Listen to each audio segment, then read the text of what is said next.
Kabanata 3. Mga handog na pangkapayapaan. Kung ang iaalay na handog pangkapayapaan ay isang baka, maging babae o lalaki man, kailangang ito'y walang kapintasan. Ipapatong niya sa ulo nito ang kanyang kamay at ito'y papatayin sa may pintuan ng toldang tipanan. At ibubuhos ng pari ang dugo sa paligid ng altar. Sa handog na ito, kukuha ang pari ng parteng susunugin para kay Yahweh. Kukunin niya ang tabang nakabalot sa laman loob at lahat ng taba nito. Gayon din ang 2 bato, ang taba sa balakang at ang tabang bumabalot sa atay.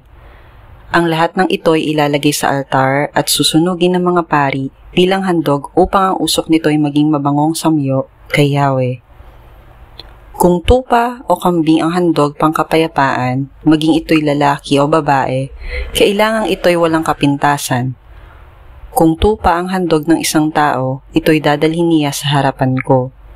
Ipapatong niya sa ulo nito ang kanyang kamay at ito'y papatayin sa harap ng toldang tipanan. Ibubuhos ng mga pari ang dugo nito sa paligid ng altar. Kukunin niya ang lahat ng taba, pati ang nasa buntot hanggang sa gulugod at ang bumabalot sa mga laman loob.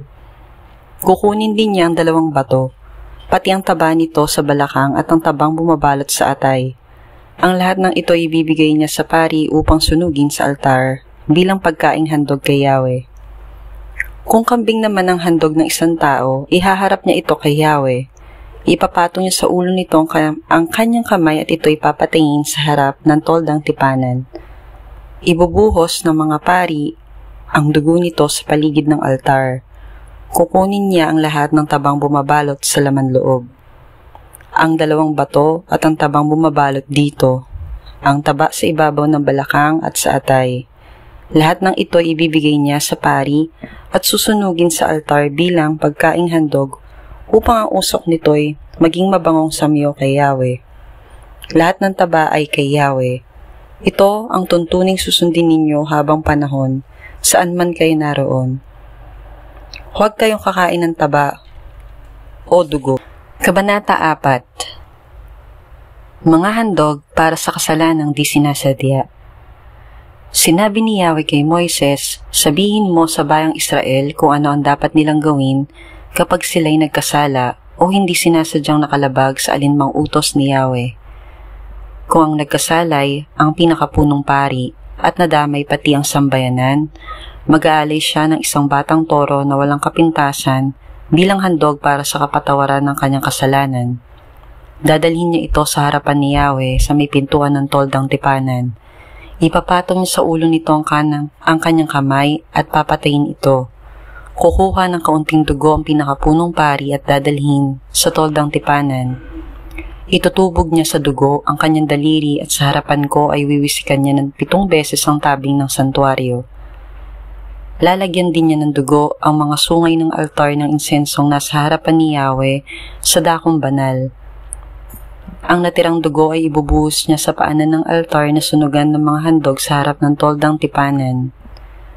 Ang lahat ng taba nito ay kukunin, pati ang tabang bumabalot sa laman loob. Kukunin din ang 2 bato, ang taba ng balakang at ang tabang bumabalot sa atay.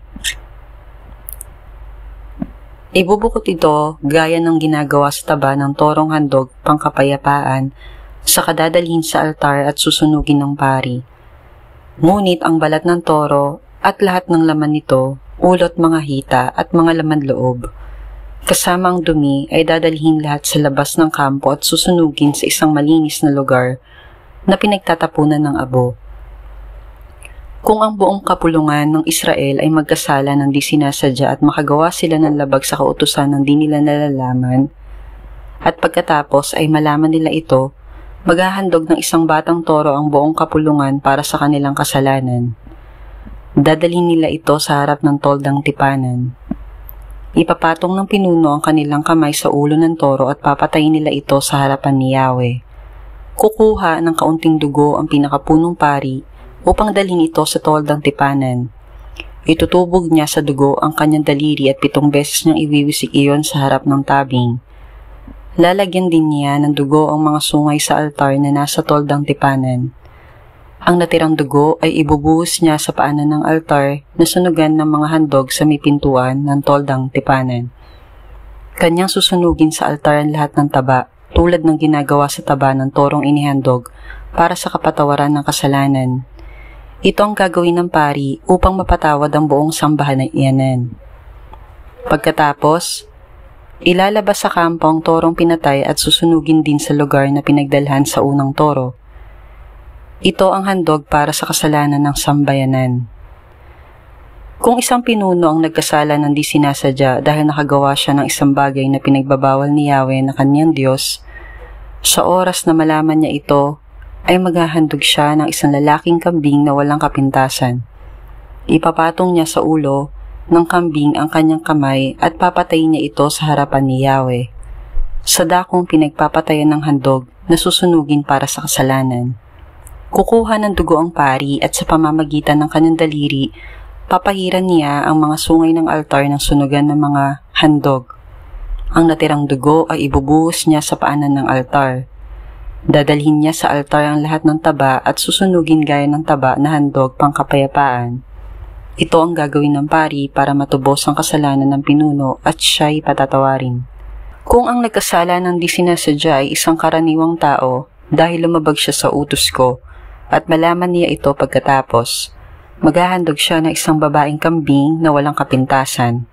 Ipapatong niya sa ulo ng kambing ang kanyang kamay at papatayin niya ito doon sa lugar na patayan ng mga handog na sinusunog.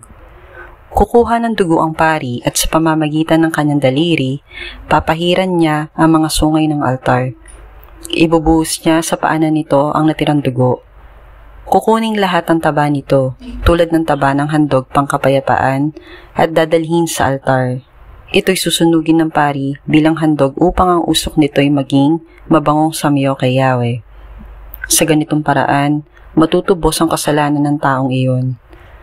Kung ang handog para sa kasalanan ay isang tupa, kailangay, babaeng walang kapintasan. Ipapatong niya sa ulo ng tupa ang kanyang kamay at papatayin ito sa pinagpapatayan ng handog na susunugin. Kukuha ng kaunting dugo ang pari at sa pamamagitan ng kanyang daliri ay papahiran niya ang mga sungay ng altar na pinagsusunugan ng mga handog. Ang natirang dugo ay ibubuhos niya sa paanan ng altar. Kukunin niya ang lahat ng taba nito gaya ng ginagawa sa taba ng tupang handog pangkapayapaan at dadalhin sa altar. Kasama ng pagkaing handog, susunugin ito ng pari para matubos ang kasalanan ng naghandog.